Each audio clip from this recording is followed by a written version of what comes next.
Hi guys, for today's video, natin ko mga daan ng mga notebook. So, mao ni ato ang gamiton para pangwaon ni ang wala nice kanang wala pa bitaw na nga gamit kay sayang man pod. So, mo ni akong ginatipo-tipo para naatay mahimo nga bisa gamay lang para kung kuan gamay na lang atong palitonon nga mga notebook guys, makatipid-tipid ta gamay.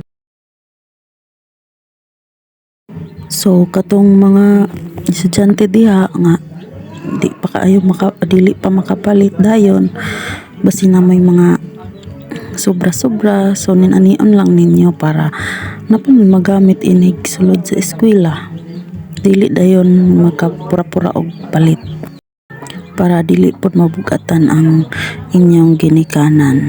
So sa una man gud guys, naanat manggod ko nga kani ang ginanin-anira nako aron gamay ra bitaw ang mapalit kay daghan man gud mi nga mga igsoon, so aron sila na lang ang mapalitan. So ang katong mga daan ako na lang nanion aron magamit pa nako inig sunod nga klase.